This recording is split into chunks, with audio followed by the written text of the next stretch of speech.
इस मेरे शील गुण को देखकर उन संतों ने कृपा कर दी। क्या कृपा कर दी? उन संतों ने कह दिया कि बेटा तुम पंगत के बाद पत्तल तो उठाते ही हो,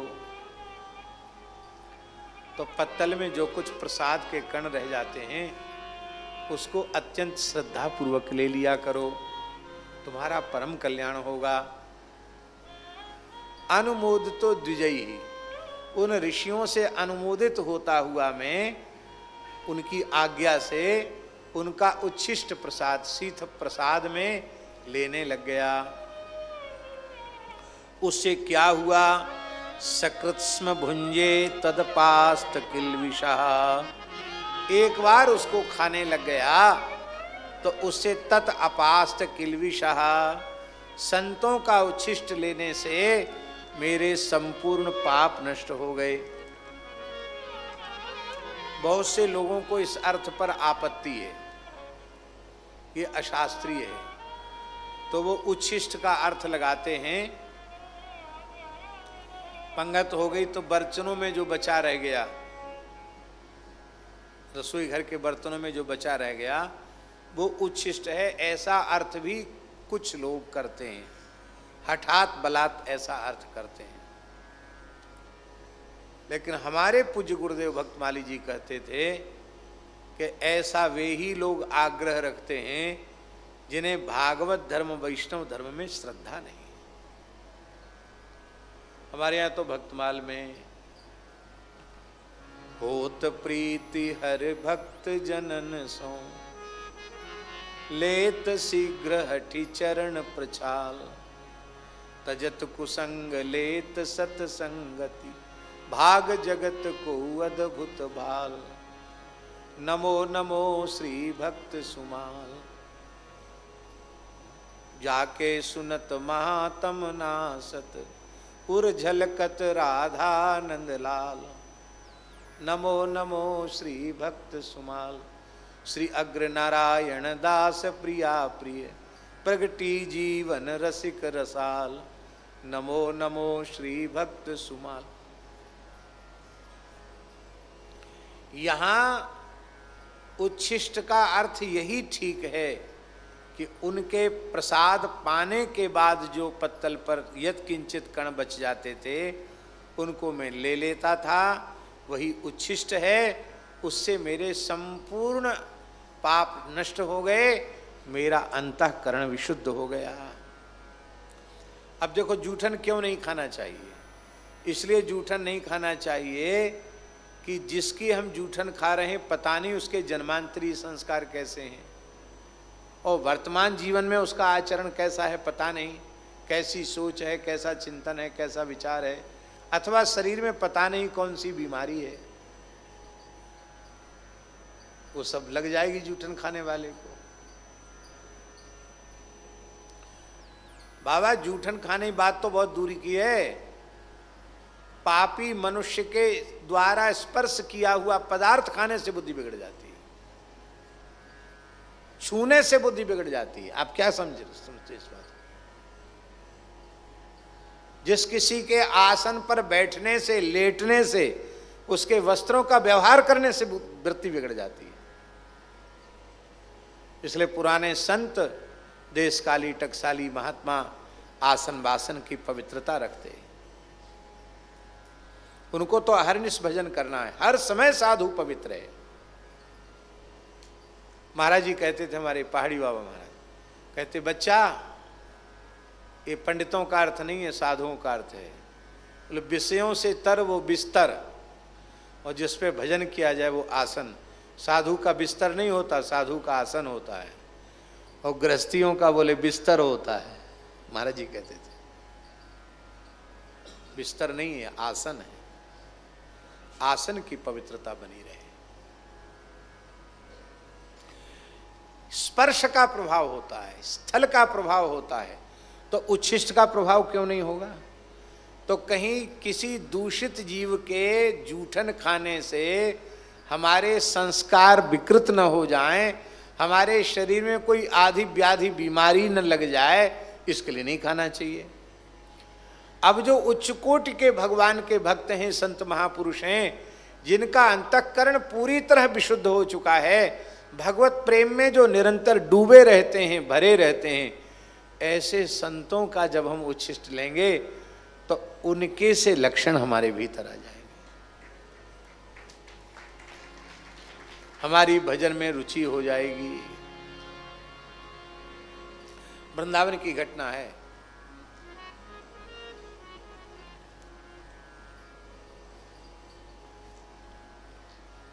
एक महापुरुष मिले, एक संत की सच्ची घटना है।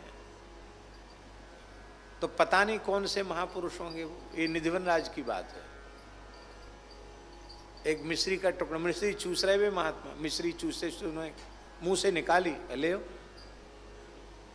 तो जिसने खाई उसके सामने से तत्काल संसार तिरोहित हो गया, और जब तक मिश्री मुख में रही तब तक नित्य विहार का दर्शन होने लग गया। ये सच्ची घटना है वृंदावन की, इसको कल्पना मत समझना।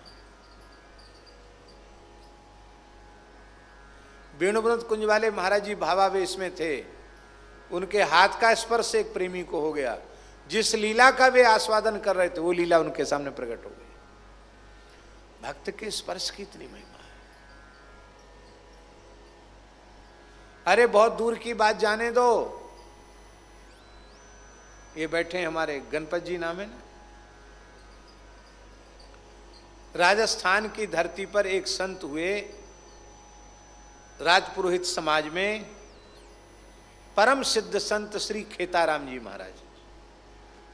आज उनके शिष्य हैं, वो भी बहुत वृद्ध हैं। तुलसाराम जी महाराज ब्रह्मपीठ के आचार्य, वो भी सिद्ध संत हैं। तो तुलसाराम जी महाराज बालक थे, 9-10 साल के रहे होंगे, बच्चों के साथ खेल रहे थे।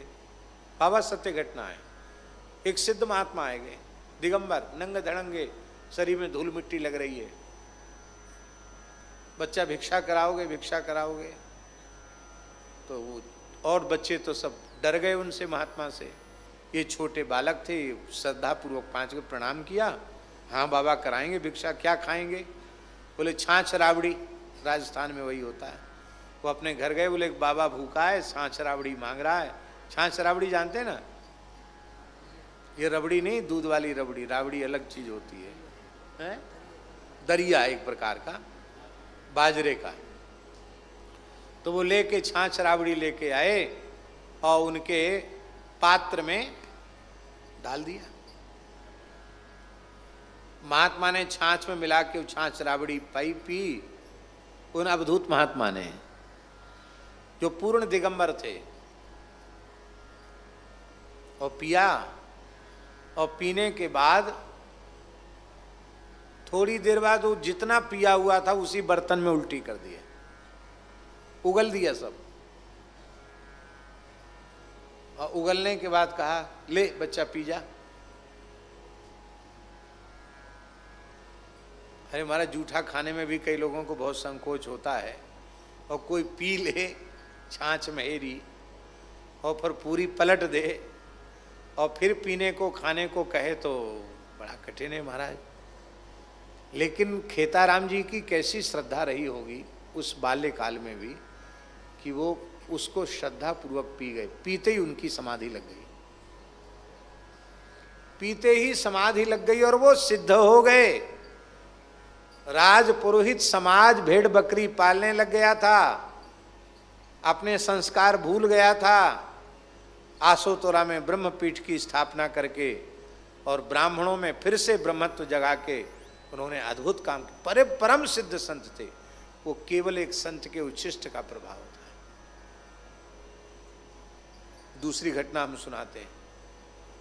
हमारे पूज्य गुरुदेव पहाड़ी बाबा महाराज कहते थे कि तानसेन स्वामी जी के पास संगीत विद्यालय नहीं आया। स्वामी जी कोई संगीत विद्यालय थोड़ी चलाते थे, तो बिहारी जी को रिझाते, वहीं बैठ के कछु सुन ले, समझ ले, सीख ले। तो कहते स्वामी जी के चरणों में रहकर संगीत साधन करते हुए 12 वर्ष हो गया। किसको? तानसेन को। 12 साल में भी कोई उसको सिद्धि नहीं हुई। एक दिन स्वामी जी ने बिहारी जी का अधरामृत जो कुछ वो बाटी लेते थे उसको पा करके, और वो दोना जो था दोनी, उस दोनी को फेंकना चाहते थे तो तानसेन ने हाथ बढ़ा दिए। आपने उसकी श्रद्धा देखकर दोनी दे दी। दोनी में क्या लगा होगा, एक आध कण कोई प्रसाद का लगा होगा, और श्रद्धा पूर्वक तानसेन उस दोनी को चबाकर खा गया। और उसकी श्रद्धा को देखकर स्वामी जी ने अपने बड़े बड़े नेत्रों से देखा और तनिक मुस्कुरा दिए। बस सारे राग रागनी तानसेन को सिद्ध हो गए।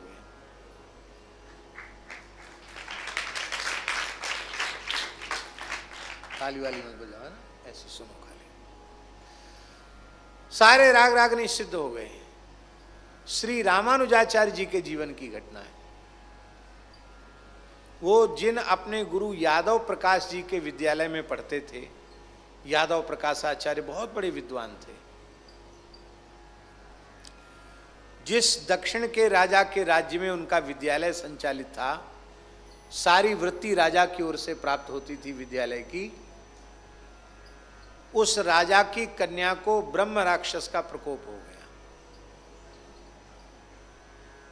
अब वो किसी तंत्र मंत्र झाड़ फूक से ठीक ही ना हो, तो राजा ने यादव प्रकाश जी से कहा कि इसको ठीक कर दो। यादव प्रकाश जी आए, बड़े विद्वान तो थे ही, मंत्रज्ञ थे, तंत्रज्ञ थे। वो कुछ इलाज करने लगे, भूत प्रेत भगाने वाला। सोई वो ब्रह्म राक्षस से आविष्ट वो कन्या बोली, ए मूर्ख अल्प शक्ति वाला, क्या मुझे भगाएगा? तू मुझे भगा नहीं सकता है।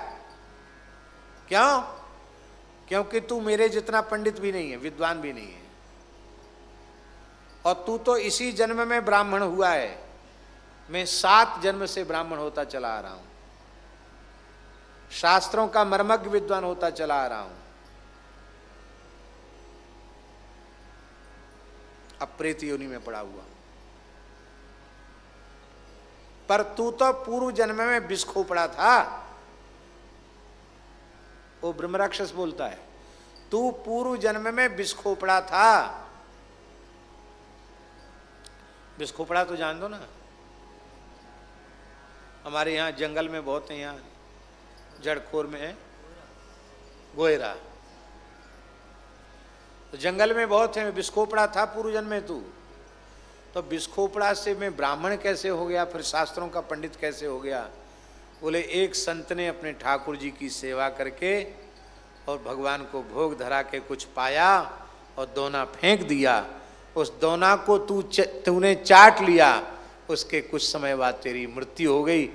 उसी संत का शीत प्रसाद तेरे मुख में चला गया। इस पुण्य से तेरे सारे पाप नष्ट हो गए और पवित्र विप्रकुल में तेरा जन्म हो गया। पर मैं तो 7 जन्म का ब्राह्मण हूं। तो बोले तुम इस जन्म में फिर प्रेत कैसे हो गए, मुक्त क्यों नहीं हुए? उस प्रेत ने कहा, यही तो बात है, ब्राह्मणता के पांडित्य के अभिमान में भरकर मैंने हरिभक्तों का तिरस्कार किया, अपमान किया। इसी पाप के कारण मुझे ब्रह्म राक्षस बनना पड़ा।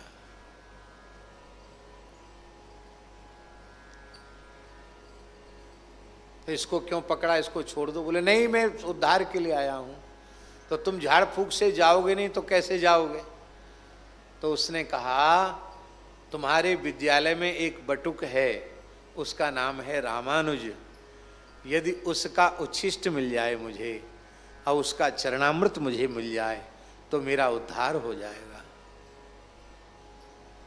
छोटा सा बालक ही था, इसे हर्षित जैसा हो, खड़ा हो जाए, ये इतना ही रहा होगा, बैठ जाओ।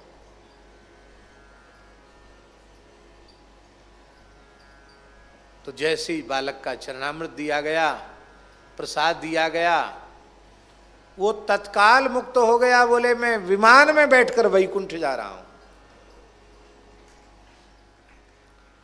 संत शीथ प्रसाद की अनंत महिमा है।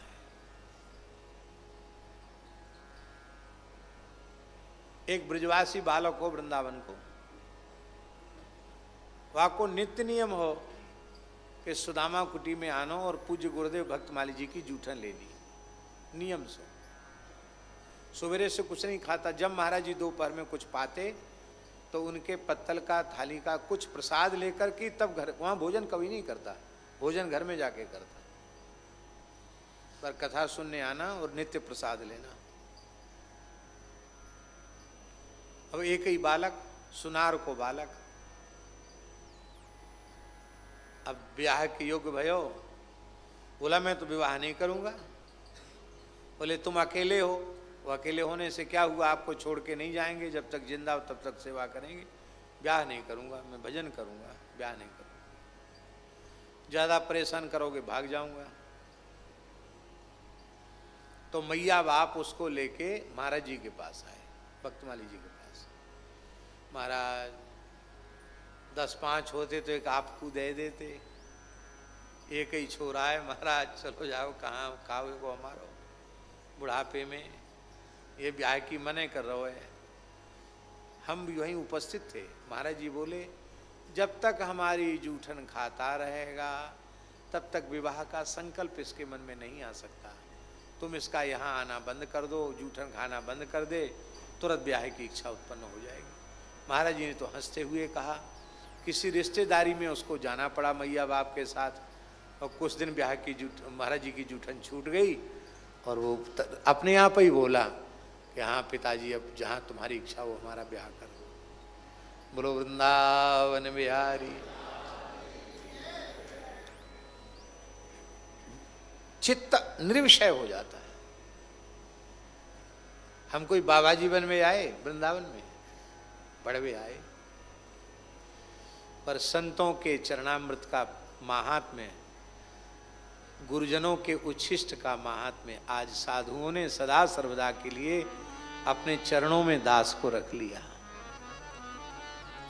और जो कुछ कह सुनकर अपनी वाणी को पवित्र कर रहे हैं, इसमें न हमारी योग्यता है और न हमारी विशेषता है। यह केवल सद्गुरु भगवान के चरण जल, उनकी चरण रज और उनके अधरामृत का ही प्रभाव है, जो हम कह सुनकर भगवत भागवत चर्चा अपनी वाणी को पवित्र कर रहे हैं। बहुत महिमा है। हम कितना गावें, संत प्रसाद और भगवत चरणामृत की कितनी महिमा का गान करें। जितनी महिमा गावें उतनी थोड़ी है। पर एक प्रार्थना हम जरूर कर, नाटक नहीं करना चाहिए। भावना है नहीं, वो खाली देखा देखी नाटक कर रहे तो उससे लाभ नहीं होगा, हानि हो सकती है। कैसा भाव हो तब लेना चाहिए। प्रियादासी के शब्दों, संत हैं अनंत गुण, अंत कौन पावे जाको। संत हैं अनंत गुण, अंत कौन पावे जाको। जाने रतिवंत कोरी है, पहचान के। जाने रतिवंत कोरी है, पहचान के। अब गुण ना दीठी पर देखत ही नैन भरे। अब गुण नादीठ पर देखत ही नैन भरे।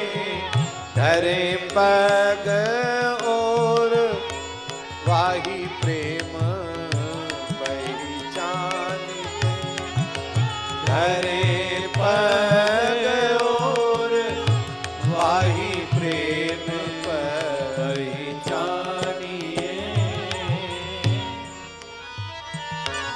जो पे घटी क्रिया कछु देखियत इन माझ। जो पे घटी क्रिया कछु देखियत इन माने। करी ले विचार हरि ही की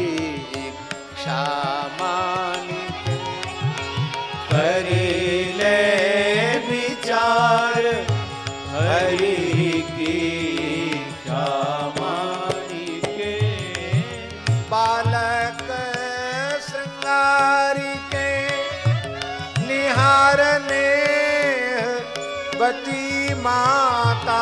बालक श्रृंगार के निहारी नेहवती माता। देत जो डिठोना कारो दीठ डर जानिके। देत जो दिठोना कारोड़ी डर जानिके। ऐसा भाव जब तक संत भगवान के प्रति न हो, तब तक जिन संत सद्गुरु महापुरुष के प्रति इस प्रकार का पूर्ण भगवत भाव हो गया हो, उनका ही अधरामृत श्रद्धा पूर्वक लेना चाहिए। देखा देखी नहीं करनी चाहिए। श्रद्धा को उत्पन्न होने का अवसर देना चाहिए।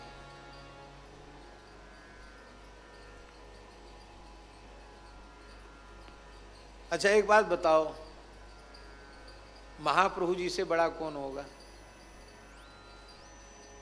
बोलो।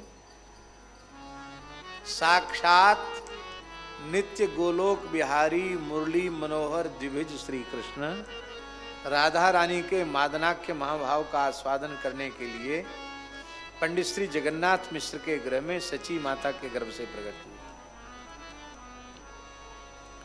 और रघुनाथ दास जी जिन महाप्रसाद के कणों को बटोर लेते हैं, जो मंदिर से निर्माल्य बाहर कर दिया जाता झाड़ने धोने में, और उसी को रघुनाथ दास जी पाते हैं।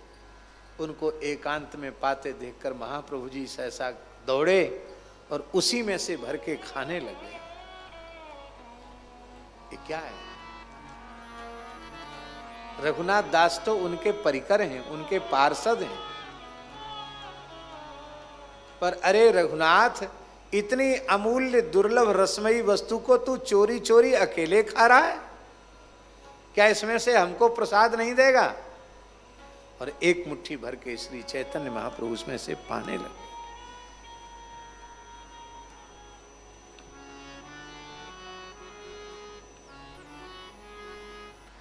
भक्त चरण रज, भक्त भुक्त उच्छिष्ट, यही सबसे बड़ा बल है। इससे बड़ा कोई बल नहीं है।